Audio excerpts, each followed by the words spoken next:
You better be in the house when them street lights come on. Ain't that what your mama used to tell you? But I bet you when she told you to stay out the streets, she had no idea that the YouTube streets would take over the world. Uncle Juice, public figure Boogie, Baby Down So Raw, Detroit Gossip, and the most dangerous voice in Detroit, Dawgface TV. Bitch, I talk more shit than Dawgface. They running shit from coast to coast. Welcome to the Danger Zone. 5, 4, 3, 2, 1. Let's go.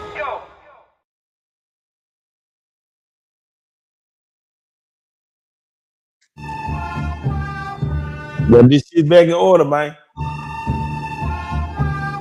We back again. 1 2, mic check. 1 2 1 2. My name is Dawgface Calderon. I want to welcome everybody to episode number 2 of Real Life Unfiltered, starring my homie, CEO King Munchie, and the most dangerous voice in Detroit. My name is Dawgface. This is Munch. Munch was talk to. Why do I gotta introduce you? I don't gotta. Man, what's up, man? What's up, CEO King Munchie, man? We live from the track hog, man. Hey, man. Hey, man, that was Rio said he talking about shit to Dawgface, man. He talking about you, man. You know he was talking about me. When did you peep? Oh, yeah. Oh, you peeped the intro. Man, Rio, my nigga. Yeah, you know that. Yeah, I forgot you out there in Splash Town, so that's what them boys be.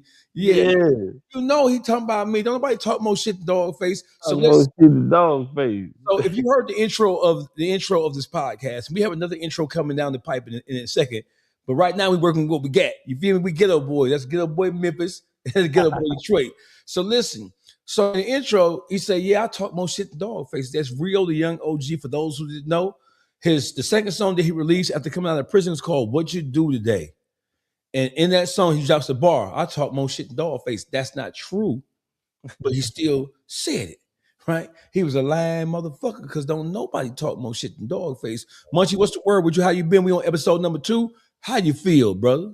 Man, everything good, man. Calm, cool, collective, man. Collecting, man. Yeah, collect. Say it again. That's the C word. We collecting. Yeah, we collecting. Hey, listen, for those of you who don't know, this is a full-fledged operation. Shout out to Real Life Street Stars and the whole staff over there for co-producing this show with me and Munchie.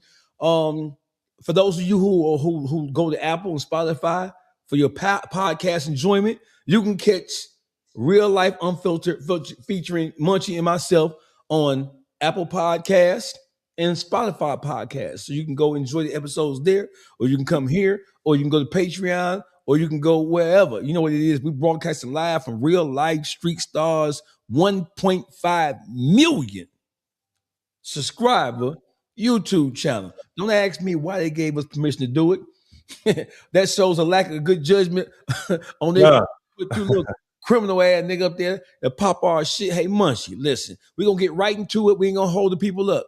Now, on this screen, Munchie. What's up with it? This young man, we got about 5 or 6 topics tonight, right? Yeah. But I wasn't going to start with Finesse 2 Times because I know you from Memphis. And I know that you hold Memphis near and dear to your heart. God bless your soul, like Grandpapa Joe used to say. But at the top of the totem pole, I Googled it. I want you to know that I use AI. I went to ChatGPT and I put in all of our topics. And I said, spit out a list of the most controversial topics out of the ones that I just gave y'all. At the nigga popped up. He popped up number 1. What up, bitch? So listen, before we even, I don't even want to ask you no questions. I just want you to hear something, brother. And I want you to tell me what you think about what you hear. And King Banger Lane little as a motherfucker. How I know? Because he came to me one day. And he had a shit stain in his drawer. Backstage. And I told him, man, just take them motherfuckers off, bro. Just wear the jeans. Take them off. Just wear the jeans, bro. Just take them off. And he was like, man, stand right there, G. Don't let nobody see me. Don't. And when he pulled that motherfucker out, when he pulled his pants off, I looked at him. I said, man, your dick little as a motherfucker. Man, come on, G. Come on, G. Damn, G. And he went on stage, did his show with no drawers on. Oh, man.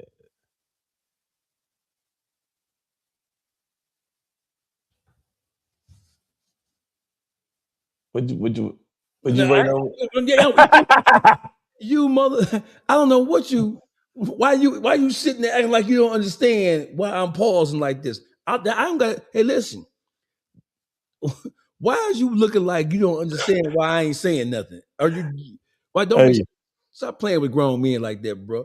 Why hey, are you man. looking like At you the don't? end of the day, man, he was definitely out of line, man. That nigga, he almost said, when King whipped that motherfucker out. That's a big difference in when he pulled it out and he whipped it out. You know what I'm saying? That sounds kind of suspect as a motherfucker. Hey, listen, Munchie, Finesse 2 Times is having one of the most epic social media rants And his, in the history of black and, entertainment, brother. yeah, He's having a historical run at over the top ranting, right? he definitely having a good run. So is he finna drop an album or mixtape or something? Because normally when they come like this on the backdrop of some other.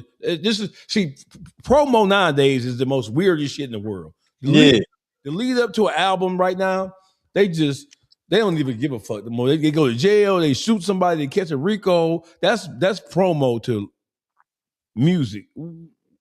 That ain't what he doing though. I know what he doing. What he doing? He getting ready to start streaming like all the rest of these broke ass rappers be doing.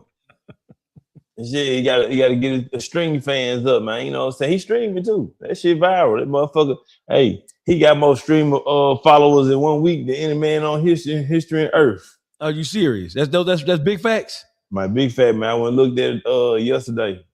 Man, when he's streaming his ass off, man. I said, this nigga streaming his ass off. I said, man, he's saying wild shit, but see, in the streaming world, you say wild shit and then you clip it. And then you throw it on Instagram, you throw it on all the old blogs, grab it, and all the blogs put it up. But at the end of the day, he on Twitch. He getting that Twitch money up. So you tell him, are you telling me that all these rants are really just the precursor to him introducing himself to his Twitch streaming followers? It's all cap, man. His Twitch is called The Real Big Father. Y'all go look it up. Go on Twitch and put in The Real Big Father, man. The Real Big Father. He is on there just doing his thing, man. And everybody be like, this nigga crazy. What kind of drugs he on? Woo. He telling all those stories all day because he trying to stay on the internet. He a gamer. Because he come on there and he be playing at UFC, the UFC fighting. He be on there playing UFC fighting, and then he'll come off of there and talk his shit. Okay, so watch this. I'm finna play. Hold on. And King Dangalane little as a motherfucker. How I know? Because he came to me one day. Yeah, he had a shit stain in his drawer. Backstage. And I told him, man, just take them motherfuckers off, bro. Just wear the jeans. Take them off. Just wear the jeans, bro. Just take them off.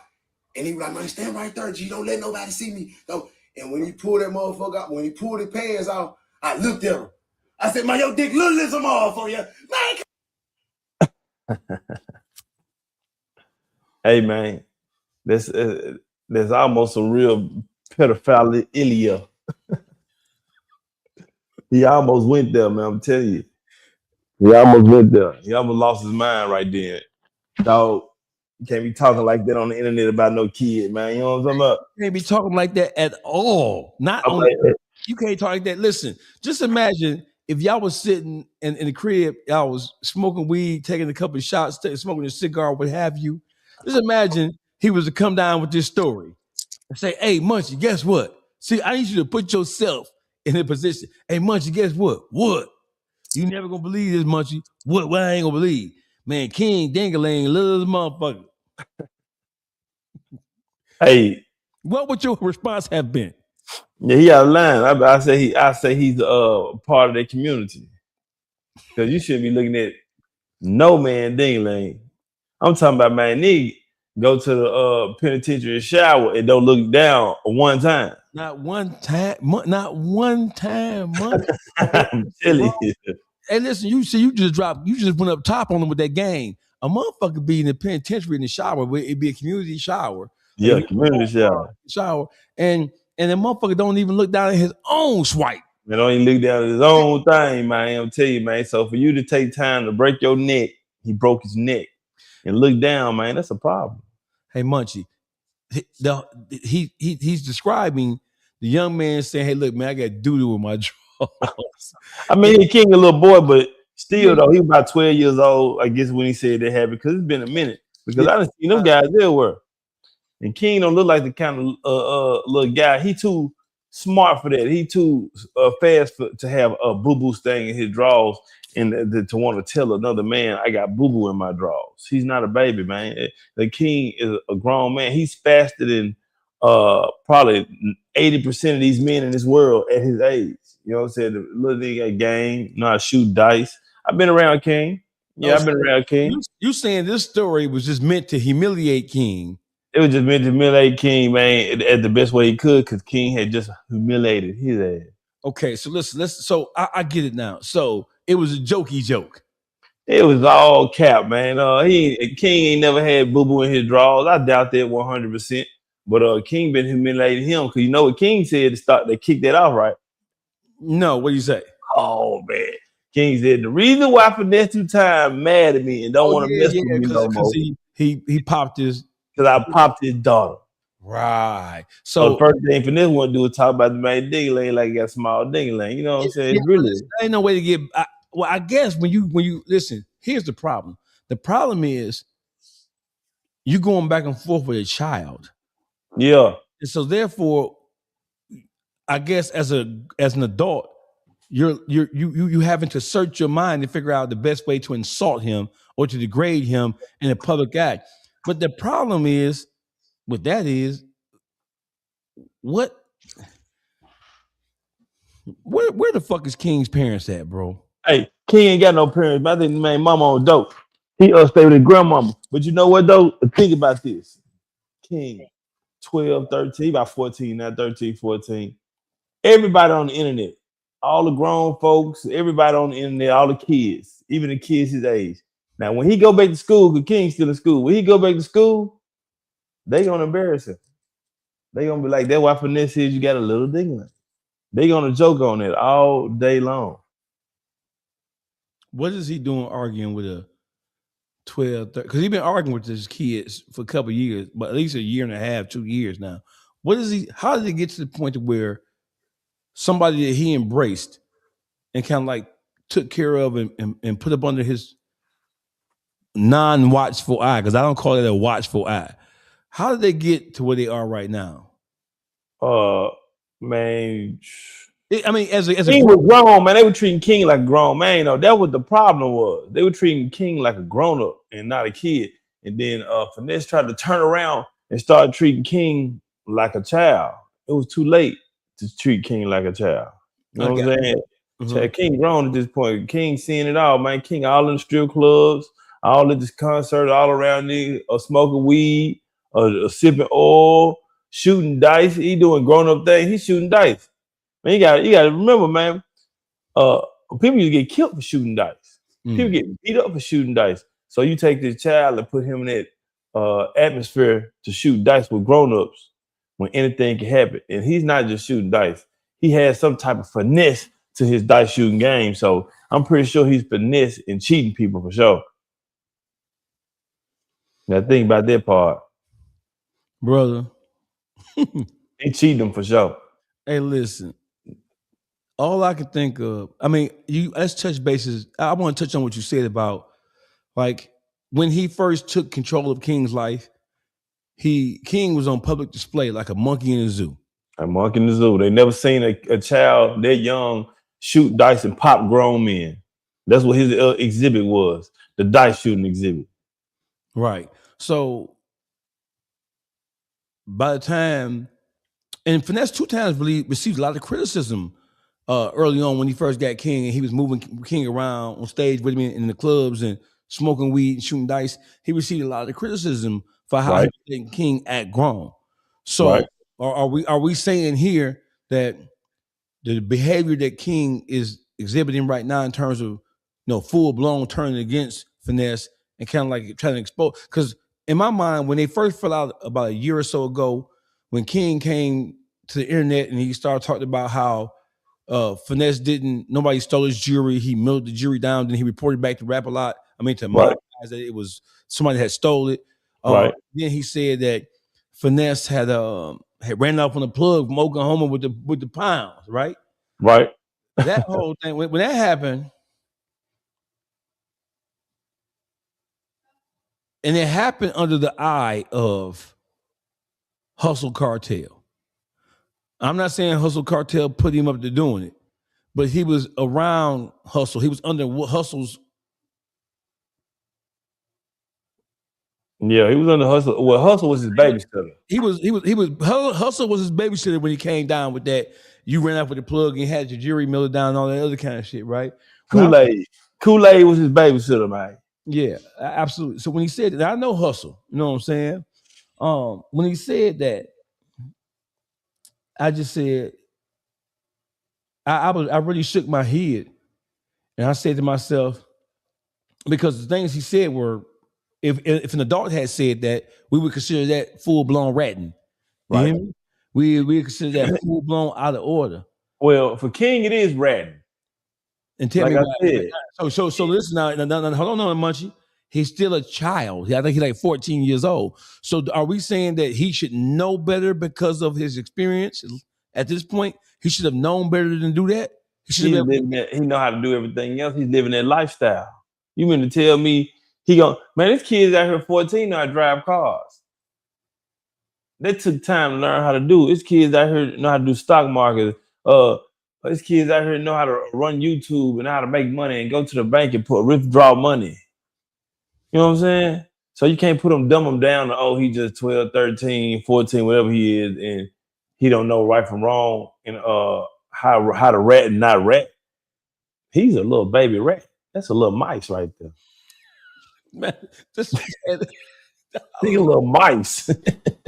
Hey, man, did you go to church at all growing up, brother? No. Hey, I went to church 15 years, man. Hey, man, I whooped the pastor right now. All the gang that man ran on me. Hey, listen, where I'm from, they said they ain't did nothing with you in church.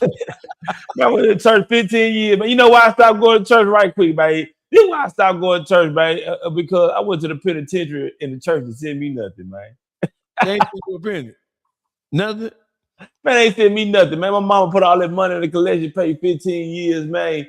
And I got a brother, a very successful man, went to the NFL, right? You know what I'm saying? You got one brother in the NFL, you got one in the pen, right? Right. But my mother don't look at us like that. She treats us the same. She don't give a damn if I'm in the pen, if we reverse roles, whatever. That's my son and that's my son. And it's gonna be the same. We got a loving mother. That's all I can say. Right. Man, the church ain't send me nothing. She went to the church and tell the church, man, can y'all send them a book? Church didn't send me a book, man. I said, man, she been sending y'all money and helping y'all and giving back. And man, Christmases, we out there in Little Rock, Arkansas, giving back to the needy and past. Yeah, man, they cut out church right there. But at the same time, you know what we learned in the joint, man? We learned that we are a church, man. In the joint, first book you go touch is the Bible now. You're going to run through the Bible. You're going to read it from the front to the back, man. That's what I advise all gentlemen in these days of time. If you're in a pen right now, start with the Bible before you start picking up these novels and betterment books. You know what I'm saying? Before you pick up Donald Goins, Iceberg Slim, Louis L'Amour. All that, The Revenge of Dutch and the Angel's Revenge and all that other shit. Yeah. Man, pick up the Bible first, man, and read through it. The Bible's a really good book. It's very interesting, man. It's a good story, man. It's some pimping and hoeing in the Bible. Man, it's tons of it, man. Deuteronomy, man. Y'all go to Deuteronomy, man. It's all up in Deuteronomy. Numbers, Deuteronomy. Oh, it's some pimping and hoeing in that motherfucker. Yeah, pimping and hoeing in there, man. Hey, in the Bible, in Deuteronomy, it says, man, if a woman has sex, if my daughter has sex with a man out of wedlock, he owed me $50. Right. That's the beginning of pimping, ain't it? That's the beginning of pimping. So pimping is holy and divine scripture. Prescribed for pimping. You're gonna pimp your own. That Bible, motherfucker. That Bible make you wake up. Hey, let's so So what we're seeing going on between King and Finesse 2 Times is Finesse 2 Times as an adult man. Is he supposed to try to figure out how to squash that or quell it, or is he just supposed to just continue to go back and forth with this young guy because the animosity already built up? Can we make sense of this? Can we put the responsibility on Finesse to try to straighten that out, because he is a full grown ass man, and despite the fact that King's lived an adult life, he's not mentally mature enough to understand. You know what I mean? You can put a gun. I know motherfuckers who went to prison at 11 and 12 for shooting somebody, but that didn't mean they had the mental capacity to truly understand what it was that they were doing. And so therefore, the consequences were not as severe as the consequence of somebody who's of age. So are we saying that King and Finesse going back and forth is an equal fight because they both, because Finesse King is more mature than his 14, 15-year-old age says he is? It's definitely not a equal fight. It's definitely an advantage, but man, the way Finesse 2 Times think King might be the one who got the advantage over his ass. Right. King might be the grown up in this situation. Hey, popping your daughter is nasty work. So that means Finesse daughter a little freak already. Yeah, she off the chain already. Oh man. Hey, listen, CEO King, Memphis, Tennessee is a unique place because over the last, so starting with the whole Gotti Dolph situation, right? I think people thought Crunk, 3-6 Mafia, Chat, when it came to Memphis, I don't think that people really understood before the Gotti Dolph situation exploded. I don't think that people really understood how explosive and how volatile and how dangerous Memphis was unless you had been there. Most people hadn't been there across the country. No. So right now we have National Guard on the ground in Memphis, Tennessee, right? Right. And then you have the hood niggas in Memphis rebelling like a motherfucker. They don't give a fuck. They still killing niggas when the National Guard on the ground. No, they don't care. So you telling me that the National Guard on the ground in Memphis don't scare the regular rank and file thug nigga down there? Nah. Man, that ain't talking about nothing, man. You know what happened when the National Guard pulled up? What? Them young niggas went in the house and said, we're gonna wait till they leave. Hey, I went down there, man. The National Guard ain't deep down there. That's not what you gotta worry about. Man, National Guard, man, I went to a Grizzly game when they first got down there. National Guard went up about 3 of them outside. That's all they doing, controlling traffic. Man, National Guard down there look like a traffic controller in the street. That's it. Except when they get ready to mount up and go get somebody who they've identified need to be got. No, they not even going on those runs. The DEA, the FBI, and all them going in on them runs, narcotic, they going in. Now, we was at the gas station, and I see the white lady pull up at the gas station in a Ford Taurus. And, you know, you looking in the car, she in the hood. You like, what the white lady doing over here? Where the hell we was at? We was in North Memphis somewhere. And she taking off her FBI vest. She took off her vest, put it in the back seat just to go in and get her a water, a Sprite or something. But you can see that gun was still on her, and then that badge was still on her. But I mean, yeah, they in the city now. You do now. They gonna grab you. They gonna, you know what I'm saying? They just hit people they was already about to hit. They running in houses they was already about to run in before they fit. FBI ain't got there. They was already looking at them people. You know what I'm saying? Already looking at them. Ain't never smoke screen, man. Smoke screen. So the explosion happened when the passing of young Dolph happened. Rest in peace, Dolph. Salute to his Dolph family, and then Big Juke passed away. Was killed in the street of Memphis as well. So rest in peace to everybody in the CMG family. Is there anything that can happen? Is there any person that the streets of Memphis, or is there any organization that the streets of Memphis, the street niggas who really run, because we know at this point the police don't run shit down there. They don't run a motherfucker. They ain't running. I ain't never seen a city where the police don't scare a motherfucking soul. They don't give a fuck about the police in Memphis. We hang with the police, man, not on this time, but the police ain't nothing but man, look, fool that nigga we school with. That's Robert Earl, ain't it? Man, as soon as he take off that badge, he at the barbecue shooting dice. Shooting dice.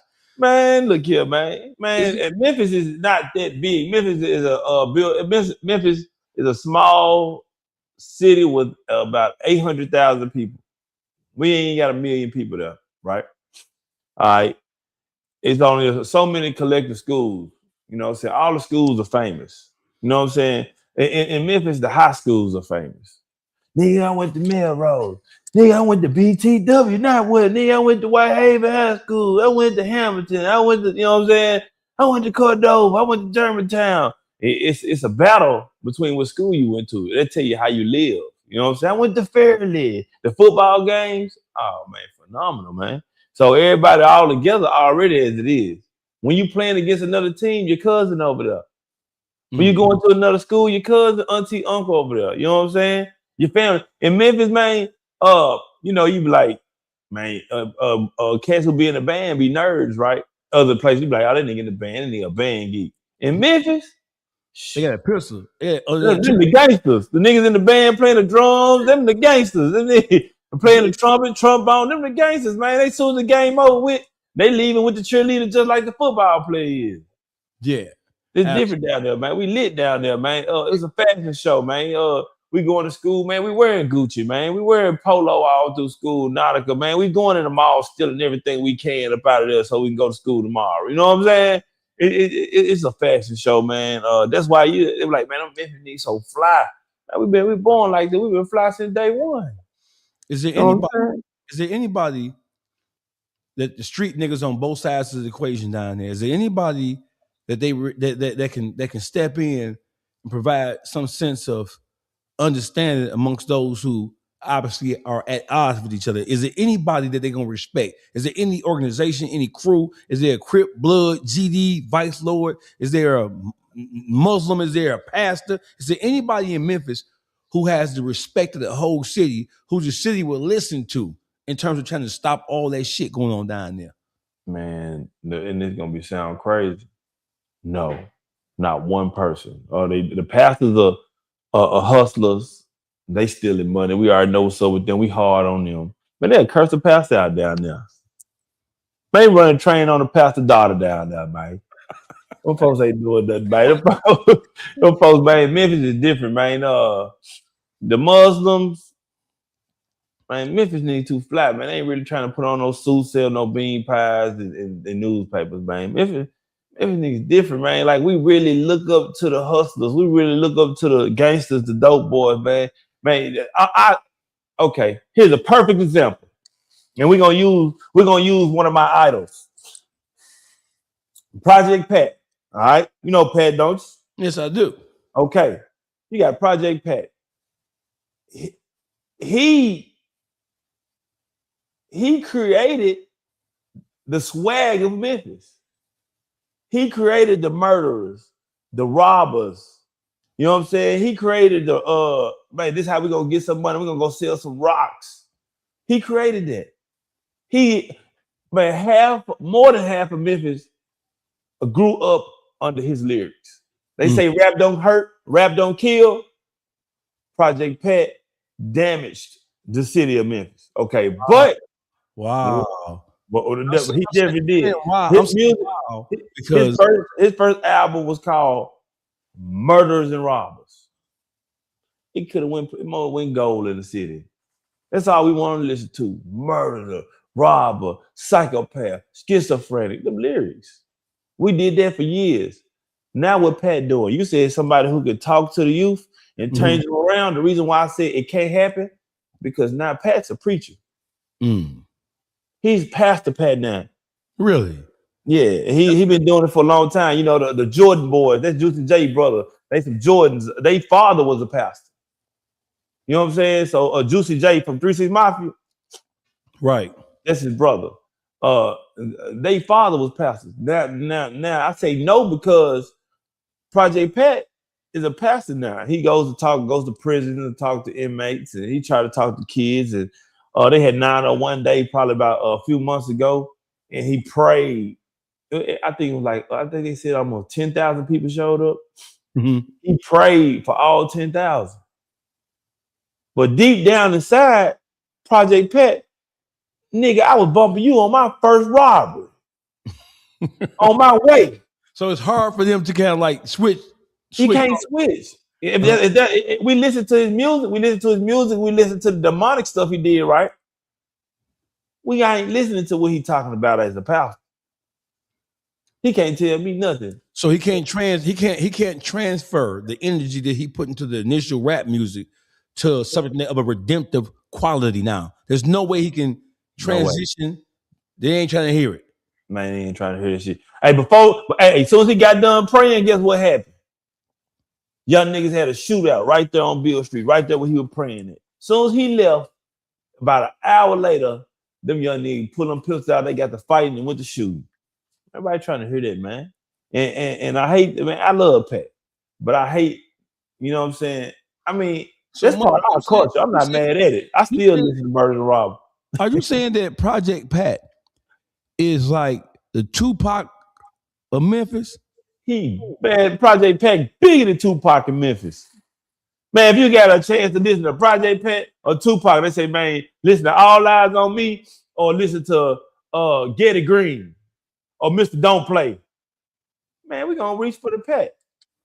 We love Pop, but we reaching for that Pat, man.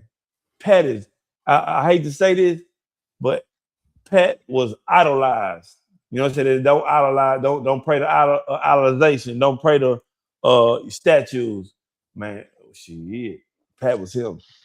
Pat, and we got another nigga named Player Fly. I know Player Fly.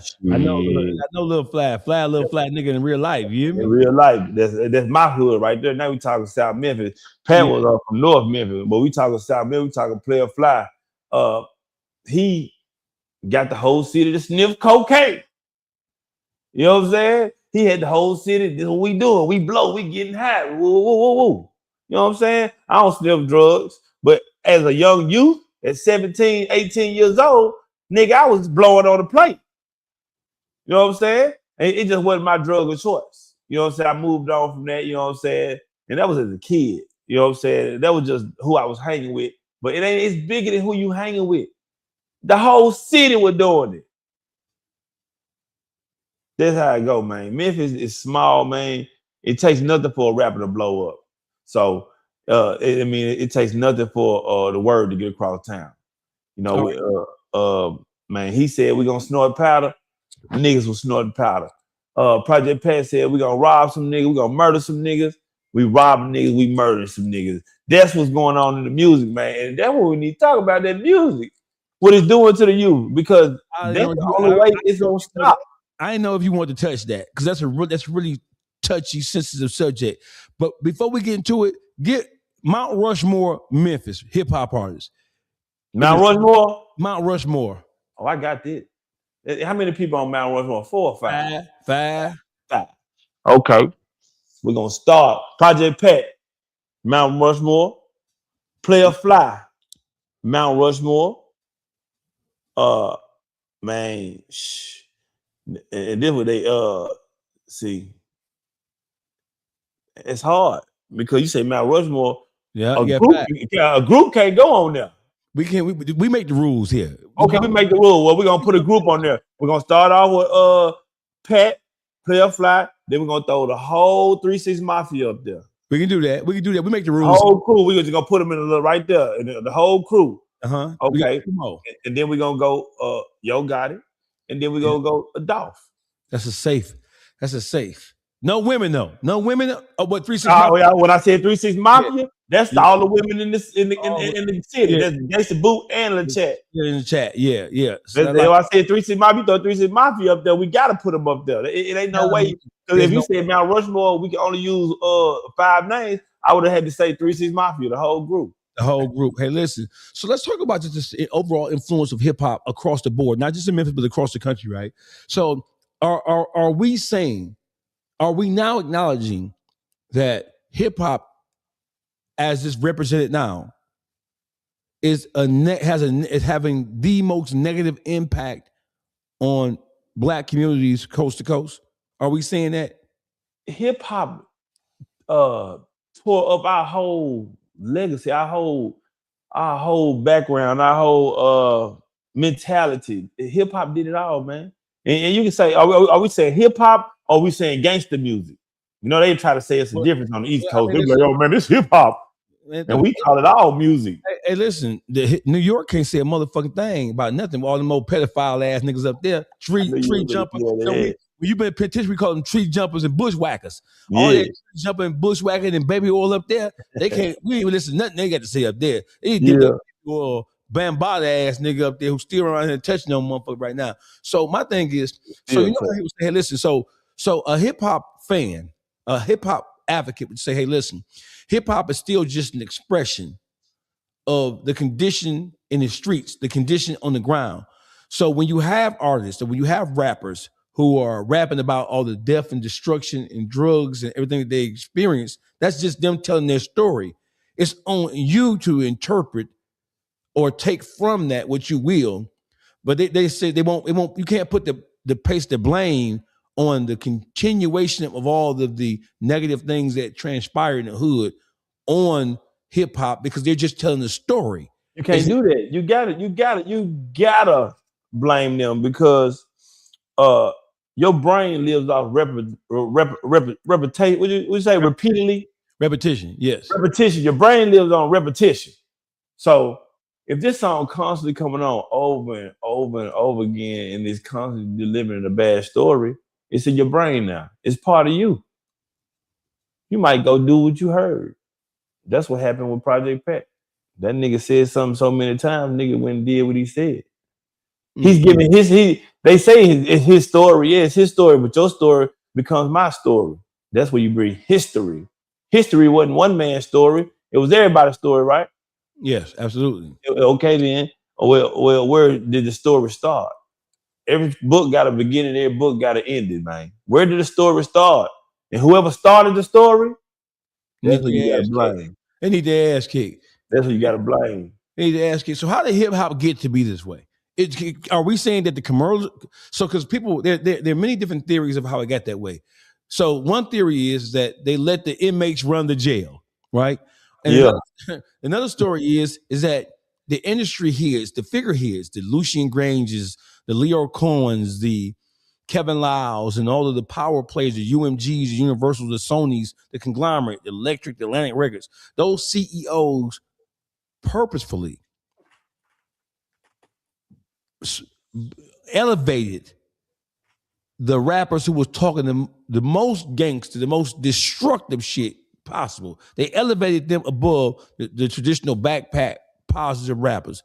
Is it because the executives elevated and created a circumstance where we would look up to the gangster rappers, or is it because the backpack rap crew we just wasn't feeling that? Which one is? Did they conspire this? I don't think you can blame Leon because before we even knew who the hell Leon was, we was riding dirty. You know what I'm saying? we was country rap tunes. We didn't know who them niggas was. See, we was rap a lot. You know what I'm saying? We was before we even knew who them people was. We didn't know who the people was in New York. Well, we knew was man. So we can't say he controlled or they controlled the narrative of music because we was already out the trunk. It was already a Power Wall of Communion there. And it was already a Slim Thug. It was already a Baller G. It was already a 3-6 Mafia. Before we even knew who them people was. You know, I'm talking, man, 1990. You know what I'm saying? So we can't blame it on them. Can't blame it on them because we not from from where they from. Hip hop and all that there. They controlled it. We not from where them niggas from. Hey, before we go on, the chat is going. Shout out to the chat, aka the Dog Pound, aka the Unfiltered Pound. Hey, listen, they on your ass, Munchie, about no 8-ball and MJG. Man, it would have been another group. You can throw them on there. Hey, 8-ball and MJG, man, for sure. They are pioneers. Who you taking off though? Because you got you. You want me to take somebody off? Project Pat, Player Fly, 3-6 Mafia. You got 2 more. Dolph ain't coming off. I'll tell you that right now. Lyrically, yes. shit, Gotti can roll. Gotti can roll. If we finna do that, but I mean, yeah, Gotti can roll, man. Even though Gotti is a big pioneer of Memphis, but Gotti, it man, definitely built up something that never happened again, man. I respect the man, and what he did for the city. We can't take Player Fly off. Man, Player Fly ain't going nowhere, man. I got 3 albums right now in my deck. I got 3 albums, man. I can't do it, man. It's too hard, man. Lyrical genius, man. Y'all talk about a lyrical genius here, man. Y'all want me to take off a lyrical genius, neighborhood hero? You said Mount Memphis Rushmore. Yeah. They Player Fly all Memphis. If I go down there right now, the first thing a Memphis nigga gonna say, man, I'm fucked up. I'm mad at you. Why you put Player Fly on? I'm telling you, man. Man, Fly could have been at the top, man. But look, Fly was part of 3 6 Mafia too. Yeah, originally, yes, he was. So, man, I mean, Fly can't go nowhere. Pat ain't going nowhere. Fly can't go nowhere. The whole 3 6 Mafia, that's a lot of people in the 3 6 Mafia, man. We talking about, man, 7, 8 individuals. 3 6 Mafia by itself was like no limit, like Cash Money. Yeah. Dolph ain't going nowhere, man. Dolph right now, Dolph's still on top. Dolph still streamed out right now. If you go look on billion streams, Dolph number 3, man. Right now. Dolph still ahead of Glorilla. Dolph still ahead of NLE Chopper. Dolph still ahead of all them people, man. Dolph ahead of Yo Gotti right now. Dolph ahead of Yo Gotti on streams. Munchie, I'm glad we have an opportunity to talk right now. Let's talk about Chopper, right? Oh man, Chopper, you know you're not getting away fucking with me. Hey, I'm gonna call that nigga mama this weekend. Chopper, I almost called your mama, boy. You know you ain't getting away with that. Acting a damn fool. And now, what the fuck is that? Did you hear that Hit 'Em Up song, that Tupac diss song against Young Boy? He trying to find shit. He trying to find himself, man. Chopper, I just need you to get back to my what you know, man. You know what I'm saying? Or you gangster, man. Get back to it, man. Figure out who you are, man. You know what I'm saying? Don't let them people at them labels, man, change who you are, man. You know what I'm saying? One thing about music, man, you gotta stay original, man. You gotta stay who you are. You're getting real too creative. You know what I'm saying? The music probably good for 20 years ahead. You're too far. Come on back. You gotta dumb it down, man. I always keep the rap shit dumbed down to a certain level where they can understand, man. Cause a majority of your listeners, man, ain't graduate high school, my boy. So you gotta be, yeah, man. He gone. He tripping out on that shit. That was crazy. They hit him up. I ain't like it. I ain't even play the audio. We ain't got to. No, don't play it. Oh man. I ain't even play audio. I hate it. I want you to explain to me what we seeing here. What's this shit here? I want you to explain to me what this shit here is. Oh, let me take this nigga off here. What the fuck is this? I got a little bit. You taking a stab at this shit? No, man. Man, you know what? You know why I got so many views? Because nigga was interested in what the hell he ain't going on. They didn't care about the song. That song not even getting played in clubs, man. In Memphis? And nowhere. Look here, man. Let me tell you something. About Memphis. I know Memphis. I know Memphis. Motherfuckers from Memphis would vouch for me. They ain't playing no shit nowhere like that. They wish you would put that dumb ass down there. They will chase you. You can't put that shit on the Motorcycle Club. The Rough Riders ain't playing it. Ain't none of them. You can't from Cordova to Militant to Atoka to North. They not playing no shit like that. Where did he get that shit from? Who idea was that? Is that a Rock Nation move? Yeah, definitely a Rock Nation move. It got Jay-Z written all over. Who Chopper signed to, man? Let me see. Hold on. What did it say? Warner Brothers. That what it say. It say he signed the Warner Brothers. Oh man, that's horrible, man. That's horrible. I can't believe Warner let them put that out. I can, because they're looking for somebody to go against Young Boy. Yeah. And don't forget Pooh. That ain't going against Young Boy right there. This is making a clown of yourself. Now, I don't know if you fucking with Jigga kicking that weak shit, Jay-Z voice. I don't know. No, Jigga kicking that shit. So let's move on. So listen, Munchie, we had a conversation offline about this situation right here. We had a young man who's a content creator from the city of Tampa Bay, Florida. This young man, he was called to provide some type of discipline to his daughter, Munchie. And this shit went viral. And Tampa Bay is like my second home, just so we're on the same page. Shout out to everybody down in Tampa Bay, my man Bruh, Tom G, T. Lee, Priceless Scott, Milkman, Kimbo, no check. Shout out to the whole city of Tampa Bay. Progress Village. The Village is my home in Tampa Bay. The whole town, the whole, shout out to, the whole city of Tampa Bay. But this guy is a content creator. His name is Ed Zilla. I want to play this for you, and they have it redacted. I had the raw footage, but I don't want to show because I don't want to get struck. You know how they be. YouTube. Yeah, they be hating. So this man was called to his daughter's home, where I'm assuming she was acting out, and this was his attempt to discipline his daughter. Here is the video minus all of the violence.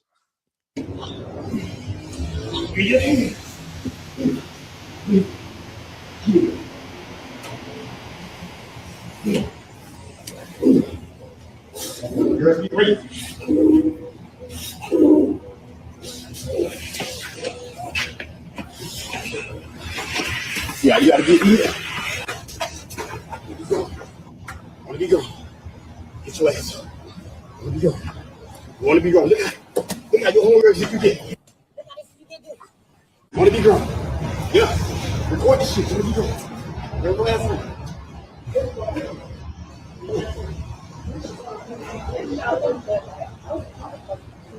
Now wait.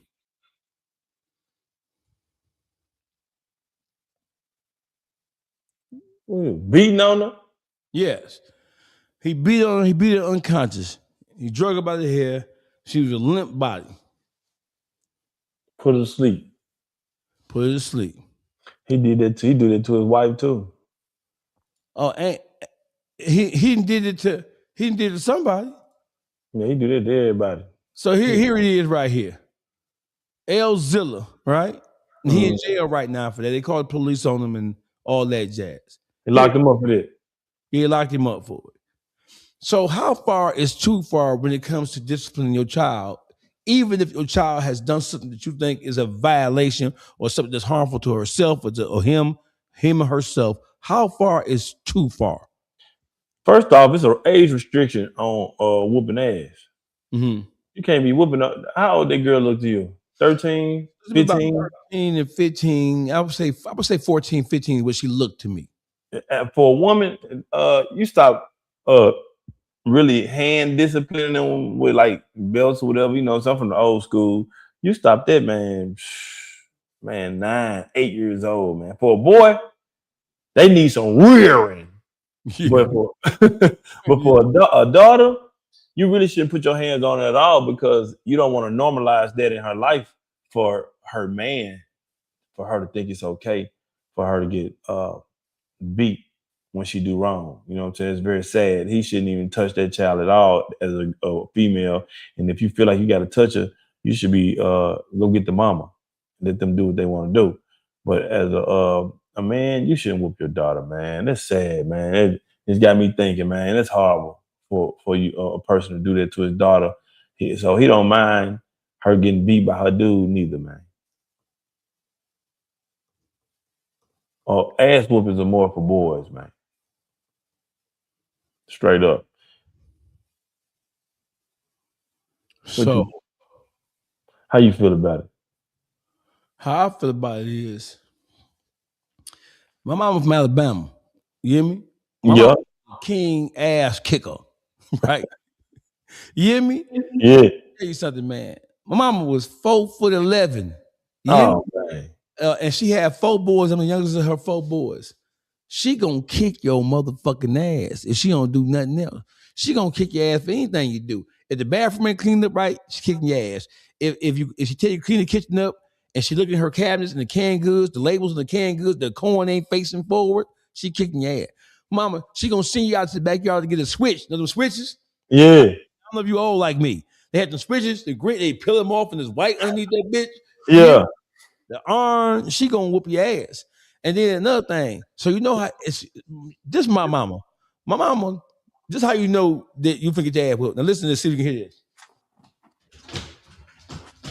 You hear that? Yeah. That was the silverware drawer. You know it's already going down. That means she grabbed that butcher knife out that motherfucker, that long barbecue fork, the two thing. Yeah. Mama, she wasn't playing with her son. She'd beat your ass, right? So Yeah. I have a different relationship with ass kickings than most would, right? Yeah. So I know when it comes to, it's gonna sound racist because it's been said many times. When it comes to black people, black kids, you can't just tell no black kid what to do and expect them to do it like little Bobby over there in White Land. Black kids, you want to put your foot in their ass if for no other reason than to protect themselves, because black kids can be a little hard-headed, right? So you can't, because of how strong black people are, especially black children, you need something more than just a kind, gentle word in order to get them to understand and take heed to what you're saying. Because that gentle parenting shit might not work. And I understand why, and this is a serious note here, I understand why black parents, why they use corporal punishment on their kids, because you got to think about how we through slavery, through segregation, through Jim Crow South. Right. If kids did something, it could spell disaster for not only them, but for the other family members. So when kids step out of line, they put that belt to ass on them to get them to, it wasn't just to punish them, it was just get them to understand that, hey, what you did can lead to your demise. So you put that fire to the ass so they can understand. I get that.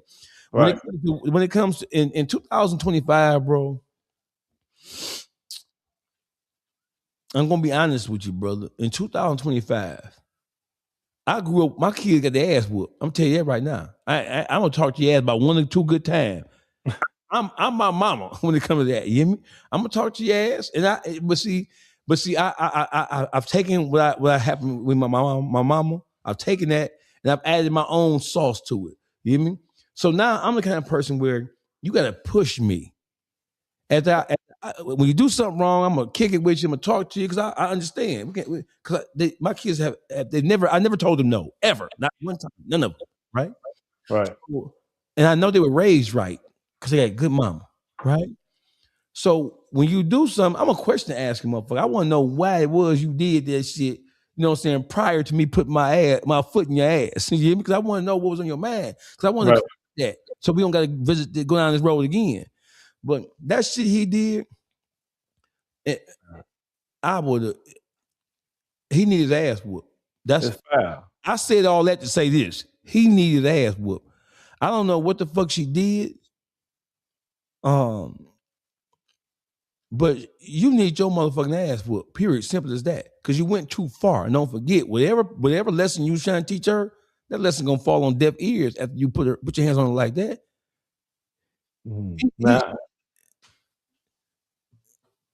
He needs his ass whooped. He went out of line. I seen something out of Atlanta where this man's daughter, he was rich. He was a big time drug dealer. And he had 8 bricks in the attic.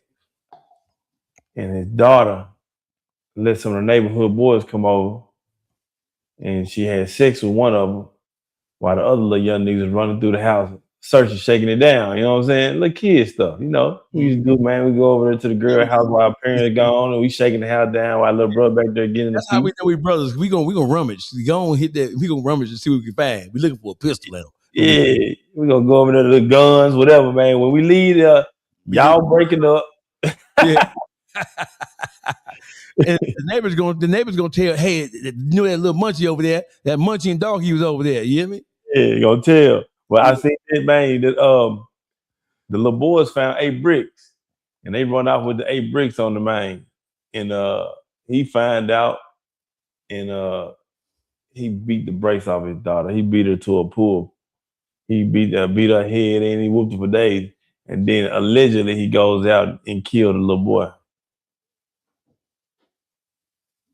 Yeah. Type of stuff like that. That's a alleged story out of Atlanta. Munch. So listen, brother. This is a serious question, right? Black people as a community, we have so much wrong with us as a community of people now, black men and black women individually. And then there's so much wrong with the black male female interpersonal relationship, right? There's so much wrong with the dynamic now, right? Is there any, can we reconcile our differences to the point to where we as a people can come together and start loving on each other? Or are we too far past that? And is the society in the world that we live in now, does it make it hard for black people to learn how to love each other again? What's going on? Man, love has turned into a fake passage, a fake word, man. Love ain't even a real word no more. People want respect. You know what I'm saying?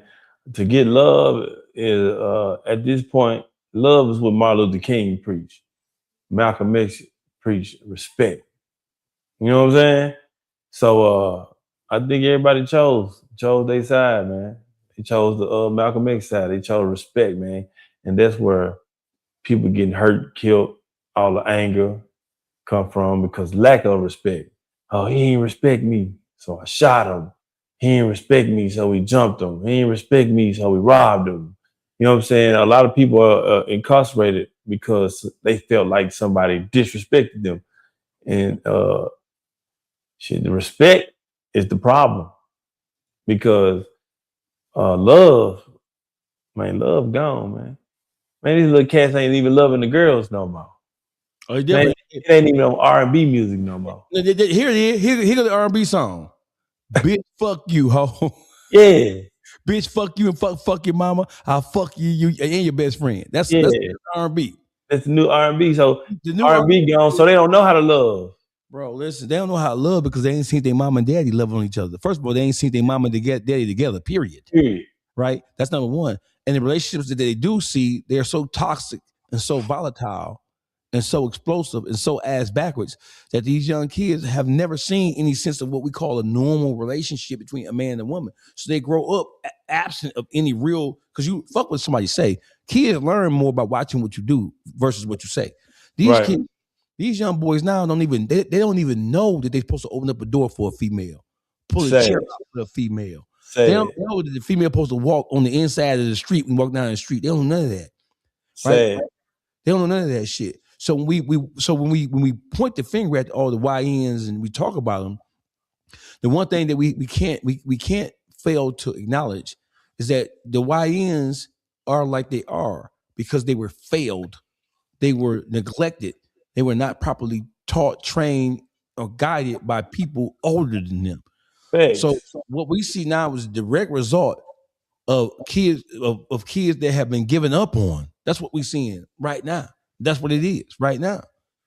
So, and because I don't want it to come across as if we saying YN, the young niggas is really no. The young niggas are a reflection of their parents and the lack of parenting that went on with that, right? So why do you think that the first thing when black women get mad at you now, Munchie, you're gonna be sassy, messy, narcissist, and then when they're really mad, you're gonna be a bitch ass nigga. Why are black women so comfortable with standing face to face and toe to toe with a 6'2", 210-pound man?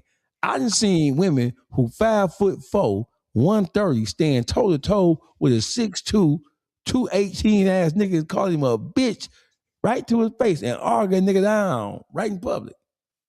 Man, these niggas, now I might have to say, some of these women are right.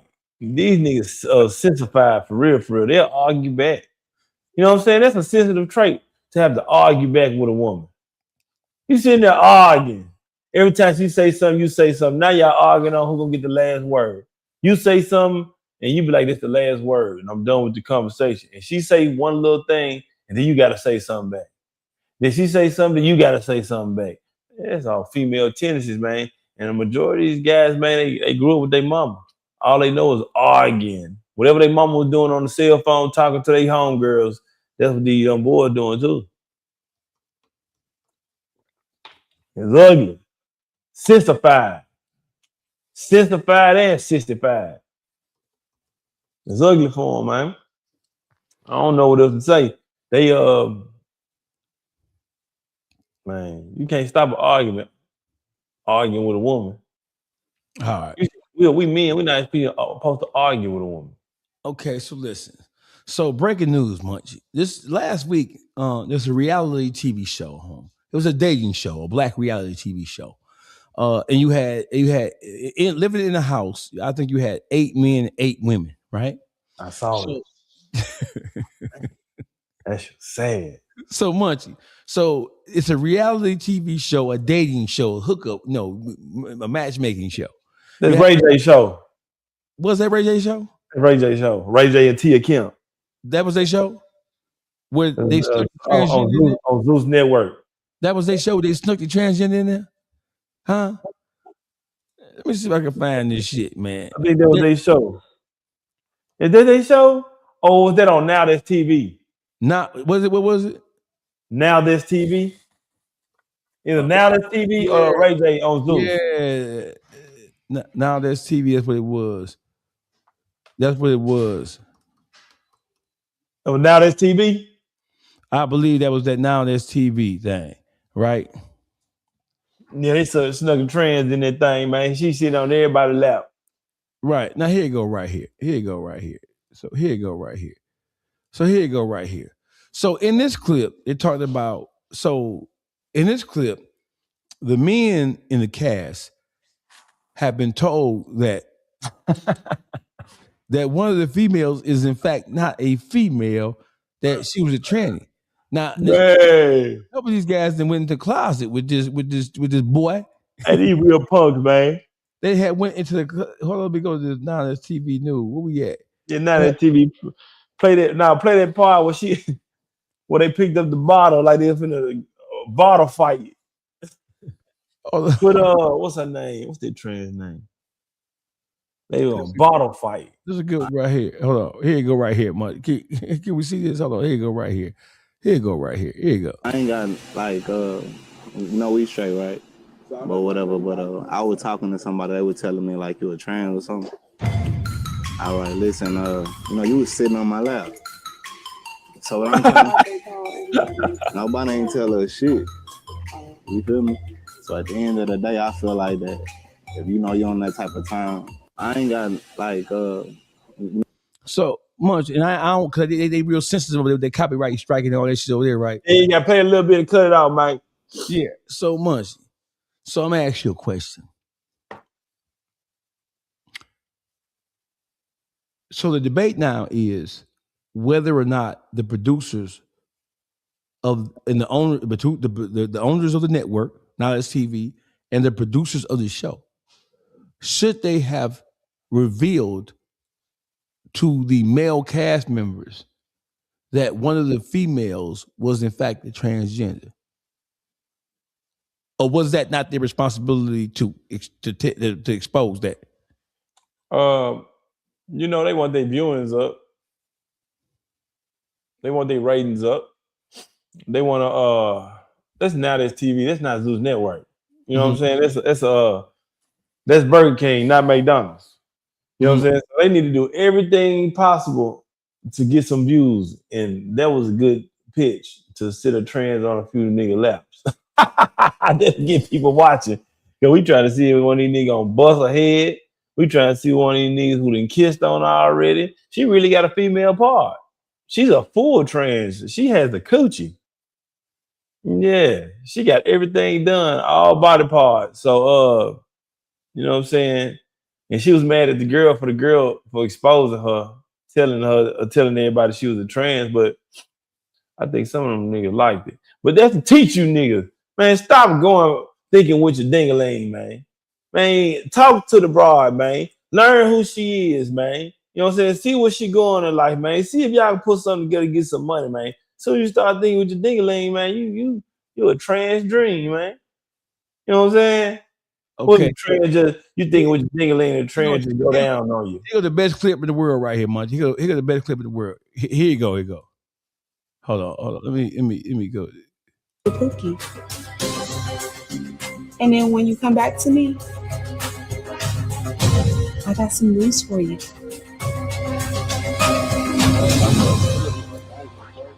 Are y'all saying Ah, Miss Cookie, you been drinking? Oh, baby, you need a shot. on that proof. You can better just like you. No, we don't like no dead ass. Y'all was already drinking. No way. Bro, nigga just fried me with that shit. I swear to God, bro. For real? I swear to God on my life, I had this. I can't let you go out like that. Oh my God, bro. I was talking to somebody that was telling me like you were trans or something. All right, listen, you know, you was sitting on my lap. So what I'm trying to, nobody ain't tell her shit. You feel me? So at the end of the day, I feel like that if you know you're on that type of time, like you should have, like, you gotta tell a nigga, you gotta keep it G and you can still smoke together and be tight, but I don't rock like that. You feel me? We can be best, you be my dog, you feel me? But I don't rock like that, you feel me? That nigga say, at the end of the day, we could have been besties. And we could have still smoked together. Oh no, I can't smoke. Oh no. Hey man, I don't like them type of things. You know what I'm saying? That ain't my cup of tea. I'm not hanging with you. We ain't going out together. You know what I'm saying? I don't want to meet your friends. Man, I got this big thing that I hate. If I'm hanging with a girl and she bad and I know she a woman, we hanging out, we dating, and she be like, come on, I got some friends want to come out with us. And you call your friends and your friends some LGBTQ community people. They do. Black women do that now. They do it all the time. I'm gonna go crazy. I'm like, man, look here, date over with, man. Date over with is. Hey, listen. Hey, Munchie. Listen. Date over with is a massive motherfucking understatement. So, I'm still here. Should the cast have? Should the producers, should the owners of the network, should they have revealed that they had some transgenders in the mix? Man, immediately revealed that they had, but that, like I say, that's part of the game, man. But like they say, man, once you sign your life over, it's over. They signed a death row, and that's death row for real, right there. Yeah, so I looked through a couple of clips, and they had a couple of hookups going on, like they do, like they be having like a real, what that shit called? What was that show MTV had? Real World, Real Housewives. No, Real World, the Real World from MTV, the Real World where they all live. Real World, you remember that? Yeah, come on, OG, baby, you know I'm on. Yeah, Real World. A young motherfucker like that. So a couple of the clips they had, like the light skin, the guy with the little blonde hair. I don't know what you complaining about with that blonde hair, nigga. You definitely down for the throwdown, nigga. Yeah, he ready. You sat in the chair while nigga put blonde all through your hair. That's rhyme. They rhyme. You sat in the chair while nigga put blonde through your hair. Bars, nigga. You definitely with the shit. But a couple of these clip, Munchie, that boy took them boys into a little closet, closed the door, and they came out smiling. Yeah, because they thought they had a freak. They had a freak, all right. That's New York shit. That's a New York shit. A freakazoid. Yeah, that's that Queensbridge shit right there. Man, it ain't so. That's that Queen shit. It ain't so, man. Hey, what Ballard from Bronx? That's that Bronx River shit right there. There ain't no regular shit. So serious note. So listen, when you're doing the bro,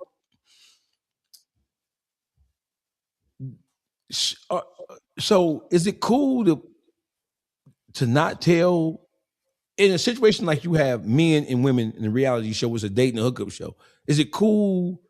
Are transgenders equal to women now to the point to where you can do that and not tell somebody what you got going on?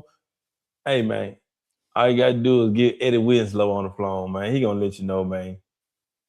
He gonna let you know, man. Didn't he like to mess with what's that girl name? Something Star?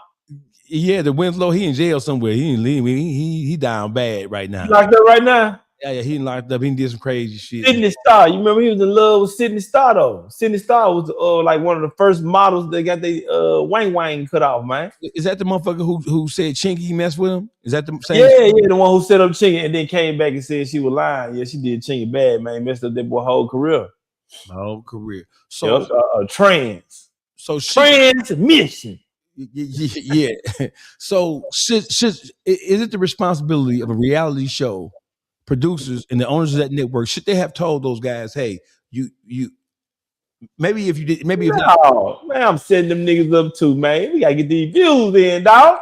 Man, we gotta get these views in, man. We trying to get these stream money, man. We trying to make $100 million a month, man. You gonna tell them niggas, man? Man, but listen, what if somebody would get hurt like that, bro? That's what nigga was shot. That's what they on there doing, fighting, man. And every reality TV show I watch, they fight. So you telling me that you don't think they should have divulged, even if they ain't point out which one of it was, you think you should say, hey, listen, one of these motherfuckers ain't what y'all think it is, so be careful. Man, they did it just right, man, because I think that, man, how many views that clip got? That I'm trying to tell you. They're going to tell you right there. Probably the million. Tusi, you hear me? That motherfucker. It's up there? Yeah, that motherfucker got that bitch doing the wild Tusi. That bitch got something on it. You hear me? That motherfucker there got a couple of million. That's what I'm trying to tell you. It just happened the other day. I'm trying to tell you, they getting their money up, man. You gotta get your money up, man. And it's on viral clips, Jimmy. And it's viral in the world, man. Because I've never seen nothing like that. I want to see the reaction of a man after he finds out Tran was sitting on his lap. Hey, let me tell y'all something, man. I'm from the old school, man. You know what I'm saying? It used to be trans back in the day. It always been trans. And we ain't gonna just say they just started coming around. It was always them scammers who had a lot of money who had their surgery done. And we used to know one, man, and we was in the club, and the trans was backing it up on this nigga. All up on him, throwing that ass on him. He liking it, he loving it, he grabbing on it, he squeezing on the trans titties and everything. My homeboy leaned over to that nigga and say, you know that's a he, she. He said, what you mean? You know, he got a thing. I don't want that. That nigga must have died in there, he must have died. He ready to fight and everything. But then what you gonna do though? You gonna jump at the Tran? Tran gonna come back at you and look at you like, what's up? What's up? Then you gonna think twice. I'm like, oh, this a Tran, it's a man up in here. Man, I fought. Hey, listen. Hey, wait a minute. Hold on now. Wait a minute. Wait, hold the fuck on, bro. Hey, listen. Why does it seem like every time one of these niggas get caught, one of these trans, they be double taking? Like, what you say now? You heard? You say what? You say what now? And they say what? What you say? You say what now? Trans is a new word. Hey, they don't know. Trans is a new word, dog. We used to just be like, man, nigga, either he gay or it's a he, she. You remember he, she? Yeah, of course. Yeah. You be like, it's a he, she, dog. It's a he, she. Right. Hey, listen. Hey, Munchie. Listen, bro. I got to ask this question, bro. My nigga. So listen. So my question is this. Are men who, are men supposed to be able to tell at first glance in a club at night, lights going, are men supposed to be able to tell? Are they supposed to be able to tell that that's a transmission by sight? Man, it's over with, man. I can't tell my damn self. hey, man. We ain't gonna sit here and like we shot at one of them. I was at Subway probably about a year ago, and I'm on the phone with my cousin. I'm like, cuz, I said, bad little bit. Look at, and it's a little small fine. She thick. I said, man, she too fine, man. I said, I think she might be Russian or something. She was white. So man, I got the number. You know how you be talking to your partner, man. I got me a good one. I think that might be the one. You know, we be talking. That might be the one on the first time you get the number. That might be the one. You know what I'm talking about, man? Shit, man. But I got this thing, man, where I don't trust women. I'm gonna Right. let you, all you women out here know, I don't trust you. Right. And I put your phone number in Google search, and all your life come up.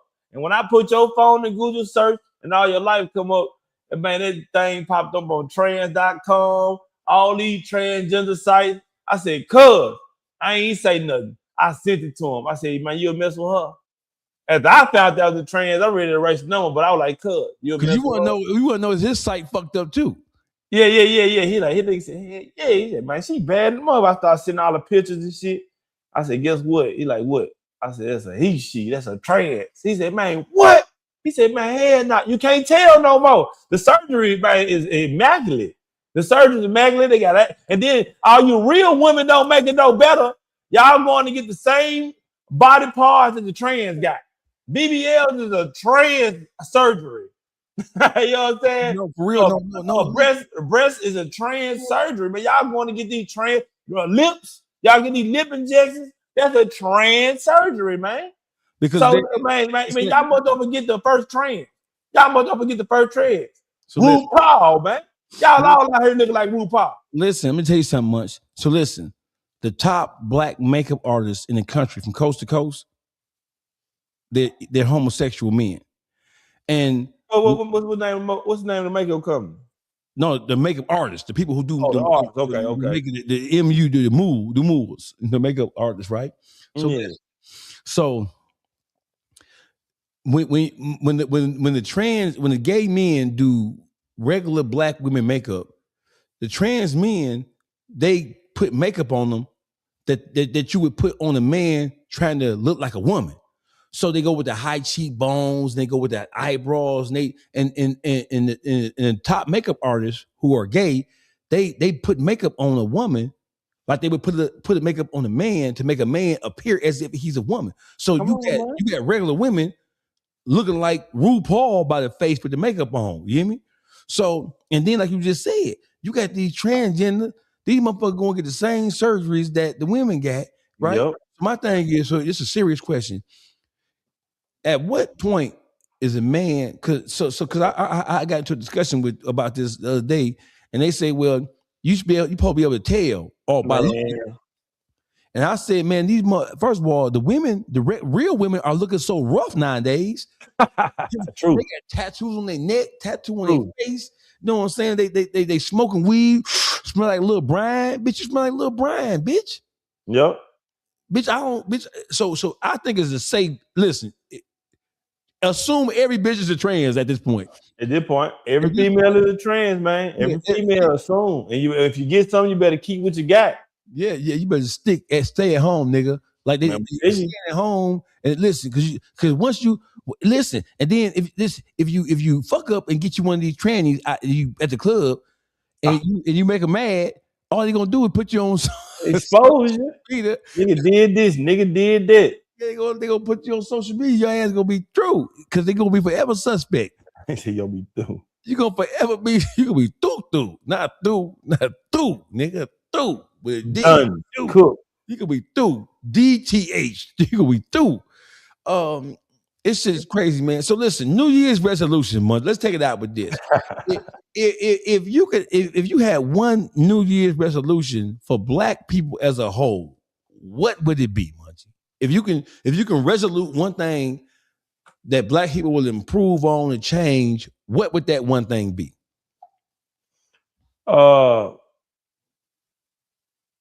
If we can all come together as black people in the business world, we can take over this world, man. And we can be the biggest ever, man, because all our brands and all our trends are what make this whole country, this whole world is made off our trends, our brands. They love our food. They love our clothes we wear. They love, man, how we act. They love our music. You know what I'm saying? Love how we dance. Our culture is the most beautiful thing in the world. So I would want to take our culture and we all come together and Black Wall Street this thing, man.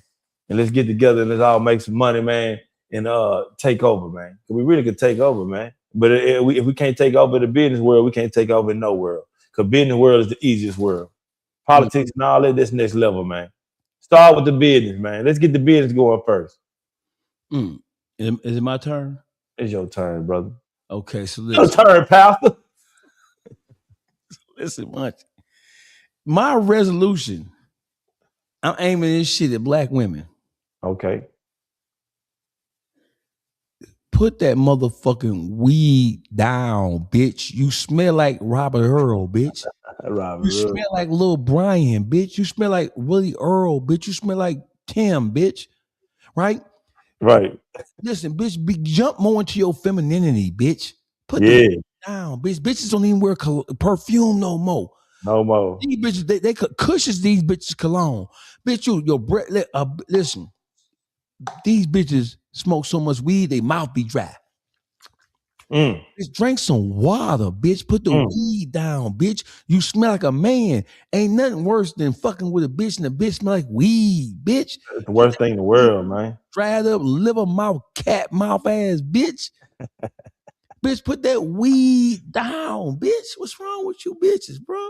That weed, that's not weed back when we were younger, Munch. This weed is drugs now. Yeah. So a motherfucker can't even eat if they don't smoke weed, bro. They can't eat. They can't go to sleep. Can't even eat. They can't do none of that. That weed, that's not no regular weed, bro. That shit is dope. Nah, it's chemical. So my New Year's resolution for black women: stop smoking that weed, bitch. You stink, bitch. Your skin stink. Your pores stink. You stink. Your boo boo stink, bitch.